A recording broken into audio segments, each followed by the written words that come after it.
नमस्कार दोस्तों, आप सबों का स्वागत है। बिहार बोर्ड इंटर परीक्षा के लिए पॉलिटिकल साइंस के अति महत्वपूर्ण ऑब्जेक्टिव प्रश्न। दोस्तों, इस वीडियो को आप अंत तक जरूर देखें क्योंकि इसमें सभी प्रश्न VVI है जो पूछे जाएंगे। तो आइए पहला प्रश्न पढ़ रहे हैं कि किस समिति की अनुशंसा पर भारत में प्रथम बार पंचायती राज संस्थाओं का गठन किया गया था। प्रश्न है, किस समिति की अनुशंसा पर भारत में प्रथम बार पंचायती राज संस्थाओं का गठन किया गया था। तो ऑप्शन आपके सामने स्क्रीन पर है।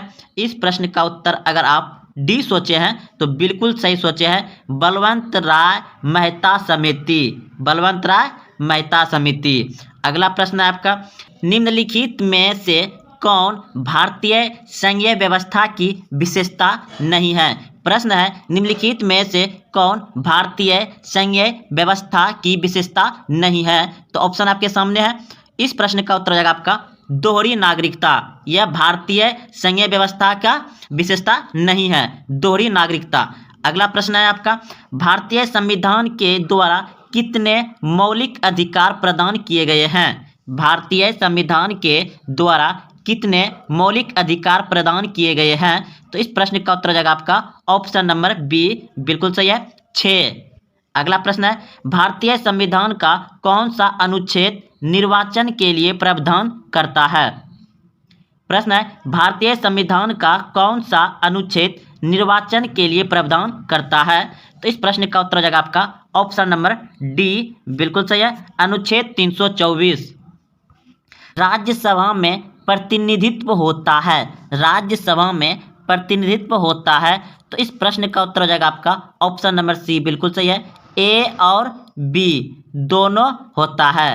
केंद्र सरकार और राज्य सरकार, राज्यसभा में प्रतिनिधित्व होता है केंद्र सरकार और राज्य सरकार दोनों। ऑप्शन नंबर सी बिल्कुल सही है।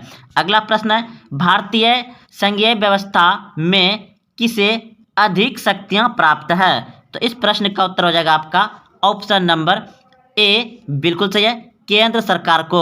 भारतीय संघीय व्यवस्था में किसे अधिक शक्तियां प्राप्त है, सबसे ज्यादा किसको शक्ति प्राप्त है, तो केंद्र सरकार। अगला प्रश्न है, राज्यसभा में मनोनीत सदस्यों की संख्या है। राज्यसभा में मनोनीत सदस्यों की संख्या है तो 12। ऑप्शन नंबर ए बिल्कुल सही है। अगला प्रश्न है, भारत में पहला नगर निगम स्थापित किया गया था। भारत में पहला नगर निगम स्थापित किया गया था। तो इस प्रश्न का उत्तर हो जाएगा आपका मद्रास। ऑप्शन नंबर सी बिल्कुल सही है, जिसे चेन्नई कहते हैं, मद्रास। अगला प्रश्न है, किस राज्य को हाल ही में विभक्त कर भारत के 29वें राज्य के रूप में तेलंगाना की स्थापना की गई है। प्रश्न है, किस राज्य को हाल ही में विभक्त यानी कि बांटकर भारत के 29वें राज्य के रूप में तेलंगाना की स्थापना की गई है। तो इस प्रश्न का उत्तर हो जाएगा आपका ऑप्शन नंबर ए, बिल्कुल सही है, आंध्र प्रदेश को। अगला प्रश्न है, केंद्र राज्य संबंधों में प्रमुख आरचन क्या रही हैं। केंद्र राज्य संबंधों में प्रमुख अड़चनें क्या रही है। तो इस प्रश्न का उत्तर हो जाएगा आपका ऑप्शन नंबर डी, बिल्कुल सही है, इनमें सभी। राज्यपाल की भूमिका, अनुच्छेद 356, राज्यों की केंद्र पर निर्भरता, इनमें सभी हो जाएगा। ऑप्शन नंबर डी सही है। अगला प्रश्न है, भारतीय संविधान का 73वां संशोधन संबंधित है। भारतीय संविधान का 73वां संशोधन संबंधित है। तो इस प्रश्न का उत्तर होगा आपका ऑप्शन नंबर बी, बिल्कुल सही है, पंचायती राज से। अगला प्रश्न है, सर्वोच्च न्यायालय के न्यायाधीश की नियुक्ति कौन करता है। सर्वोच्च न्यायालय के न्यायाधीश की नियुक्ति कौन करता है। तो इस प्रश्न का उत्तर हो जाएगा आपका ऑप्शन नंबर सी, बिल्कुल सही है, राष्ट्रपति।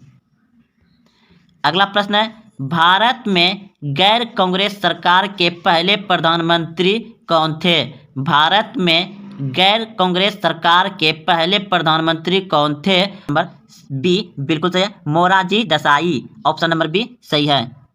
अगला प्रश्न है, भारतीय संविधान का कौन सा अनुच्छेद संसद के संयुक्त अधिवेशन की अनुमति देता है? भारतीय संविधान का कौन सा अनुच्छेद संसद के संयुक्त अधिवेशन की अनुमति देता है?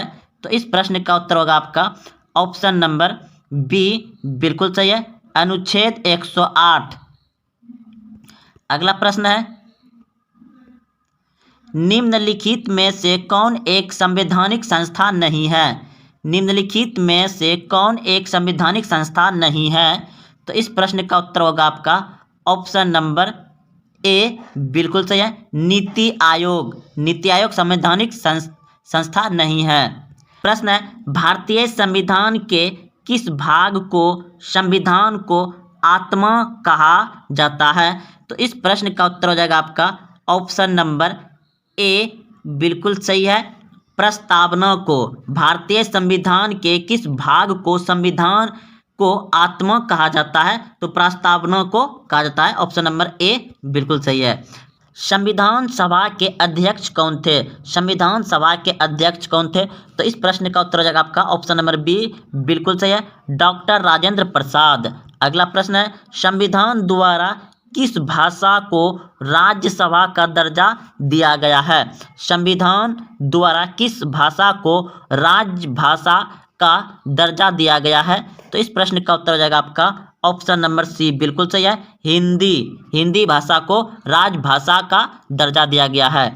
अगला प्रश्न है, संयुक्त राष्ट्र संघ का सदस्य कब बना? भारत संयुक्त राष्ट्र संघ का सदस्य कब बना? तो भारत संयुक्त राष्ट्र संघ का सदस्य बना 1945 ईस्वी में, और संयुक्त राष्ट्र संघ की स्थापना 24 अक्टूबर 1945 को हुआ था इसका स्थापना, और उसी समय 1945 में ही भारत भी इसका सदस्य बन गया संयुक्त राष्ट्र संघ का। अगला प्रश्न है, किस देश ने नोटों में अमेरिकी नेटवर्क का विरोध किया? किस देश ने नोटों में अमेरिकी नेटवर्क का विरोध किया? तो इस प्रश्न का उत्तर होगा आपका ऑप्शन नंबर सी, बिल्कुल सही है, पश्चिम जर्मनी ने। प्रश्न है, सौराष्ट्र किस राज्य का अंग है? सौराष्ट्र किस राज्य का अंग है? तो इस प्रश्न का उत्तर हो जाएगा आपका गुजरात का। ऑप्शन नंबर डी सही है। अगला प्रश्न है, किस देश के प्रभुत्व से एक ध्रुवीयता कायम हुई? तो इस प्रश्न का उत्तर होगा आपका ऑप्शन नंबर डी, बिल्कुल सही है, अमेरिका। अगला प्रश्न है, दशक सार्क में कितने देश हैं? तो इस प्रश्न का उत्तर हो जाएगा आपका ऑप्शन नंबर सी, बिल्कुल सही है, 7 देश है। अगला प्रश्न है, सुरक्षा परिषद में अस्थायी सदस्यों की संख्या कितनी है? सुरक्षा परिषद में अस्थायी सदस्यों की संख्या कितनी है? तो 5 है। अस्थायी सदस्यों की संख्या कितनी है सुरक्षा परिषद में? 5। अगला प्रश्न है, पुनः पैकेट संबंधित था तो हिंदू मुस्लिम एकता से पुनः पैकेट संबंधित था। अगला प्रश्न है, संयुक्त राष्ट्र संघ के चार्टर में कितनी धाराएं हैं? तो इस प्रश्न का उत्तर होगा आपका 111 धाराएं हैं। अगला प्रश्न, संविधान के किस अनुच्छेद में केंद्र और राज्य के बीच विधायी संबंधों का उल्लेख है? तो इस प्रश्न का उत्तर हो जाएगा आपका ऑप्शन नंबर ए, बिल्कुल सही है, अनुच्छेद 245 से 225। अगला प्रश्न है, मुख्यमंत्री की नियुक्ति कौन करता है? मुख्यमंत्री की नियुक्ति कौन करता है? तो ऑप्शन नंबर सी, बिल्कुल सही है, राज्यपाल। मुख्यमंत्री की नियुक्ति कौन करता है? राज्यपाल। भारतीय संविधान में कितने मौलिक कर्तव्य है? भारतीय संविधान में कितने मौलिक कर्तव्य है? तो इस प्रश्न का उत्तर हो जाएगा आपका ऑप्शन नंबर डी, बिल्कुल सही है, 11। राज्यों के संवैधानिक प्रमुख कौन है?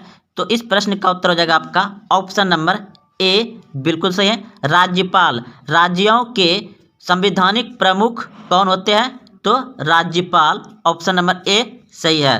प्रश्न है, कौन संविधान संशोधन शहरी, स्थानीय और शासन से जुड़ा है? फिर से प्रश्न पढ़ना दोस्तों, कौन संविधान संशोधन शहरी स्थानीय शासन से जुड़ा है?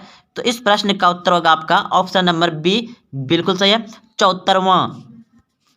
अगला प्रश्न है, किस देश का संविधान विश्व का सबसे बड़ा संविधान है? किस देश का संविधान विश्व का सबसे बड़ा देश है? तो इस प्रश्न का उत्तर हो जाएगा आपका ऑप्शन नंबर डी, बिल्कुल सही है, भारत। भारत। अगला प्रश्न है, किस वर्ष श्रीमती इंदिरा गांधी ने आपातकाल की घोषणा की? किस वर्ष श्रीमती इंदिरा गांधी ने आपातकाल की घोषणा की? तो इस प्रश्न का उत्तर हो जाएगा आपका 1975। ऑप्शन नंबर ए सही है, 1975। अगला प्रश्न है आपका, भारतीय संविधान के किस भाग में राज्य के नीति निर्देशक तत्व निहित है? भारतीय संविधान के किस भाग में राज्य के नीति निर्देशक तत्व निहित है? तो इस प्रश्न का उत्तर हो जाएगा आपका ऑप्शन नंबर सी, बिल्कुल सही है, भाग 4। अगला प्रश्न है, बजट का संबंध किस पक्ष के साथ है? बजट का संबंध किस पक्ष के साथ है? तो ऑप्शन नंबर सी, बिल्कुल सही है, आय एवं व्यय। अगला प्रश्न है, भारत में वित्त आयोग का कार्यकाल कितना है? भारत में वित्त आयोग का कार्यकाल कितना है? तो इस प्रश्न का उत्तर हो जाएगा आपका 5 वर्ष। ऑप्शन नंबर ए सही है। प्रश्न है, बिहार विधान परिषद के सदस्यों का कार्यकाल क्या है? बिहार विधान परिषद के सदस्यों का कार्यकाल क्या है? तो इस प्रश्न का उत्तर हो जाएगा आपका ऑप्शन नंबर ए, बिल्कुल सही है, 6 वर्ष। प्रश्न है, किस भारतीय राज्य का अपना संविधान है? किस भारतीय राज्य का अपना संविधान है? तो इस प्रश्न का उत्तर हो जाएगा आपका ऑप्शन नंबर डी, बिल्कुल सही है, जम्मू कश्मीर। अगला प्रश्न है, मुस्लिम लीग की स्थापना कब हुई? तो 1906 ईस्वी में। अगला प्रश्न है, 1985 में किस राजनीतिक दल की स्थापना हुई? तो भारतीय राष्ट्रीय कांग्रेस। भारतीय राष्ट्रीय कांग्रेस। ऑप्शन नंबर ए सही है। अगला प्रश्न है, भारत में हरित क्रांति के जनक कौन है? भारत में हरित क्रांति के जनक कौन है? तो इस प्रश्न का उत्तर हो जाएगा आपका ऑप्शन नंबर ए सही है, एम.एस. स्वामीनाथन। एम.एस. स्वामीनाथन। भारत में हरित क्रांति का जनक कौन है? M S. Swaminathan. Option number A सही है। अगला प्रश्न है, भारत की पहली महिला राष्ट्रपति कौन थी? भारत की पहली महिला राष्ट्रपति कौन थी? तो ऑप्शन नंबर सी, बिल्कुल सही है, प्रतिभा पाटिल। प्रश्न है, केंद्र में जनता पार्टी किस वर्ष सत्ता में आई? केंद्र में जनता पार्टी किस वर्ष सत्ता में आई? तो इस प्रश्न का उत्तर हो जाएगा आपका ऑप्शन नंबर बी, बिल्कुल सही है, 1977 ईस्वी में। प्रश्न है, 2005 के बिहार विधानसभा चुनाव में किस राजनीतिक दल ने प्रथम स्थान प्राप्त किया? तो इस प्रश्न का उत्तर हो जाएगा आपका ऑप्शन नंबर डी, बिल्कुल सही है, रजद। अगला प्रश्न है, 18वां सार्क सम्मेलन कहाँ हुआ था? तो इस प्रश्न का उत्तर हो जाएगा काठमांडू में। ऑप्शन नंबर बी सही है, काठमांडू में। अगला प्रश्न है, CTBT प्रस्ताव संयुक्त राष्ट्र संघ द्वारा कब स्वीकारा गया? तो 1996 में। ऑप्शन नंबर बी सही है। भारत द्वारा दूसरा सफल परमाणु परीक्षण कब किया गया? भारत द्वारा दूसरा सफल परमाणु परीक्षण कब किया गया?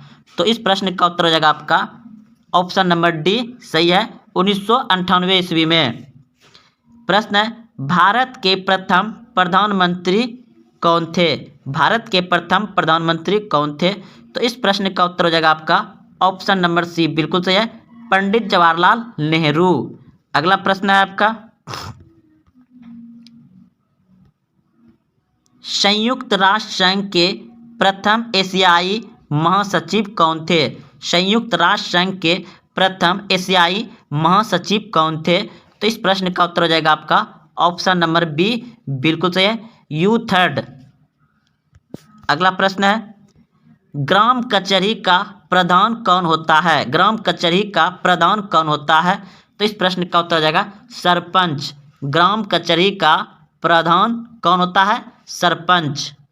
तो दोस्तों यह 50 प्रश्न पॉलिटिकल साइंस VVI थे। आप इसे एक बार और देखें और याद रखें। जय हिंद, जय भारत, मिलते हैं कल।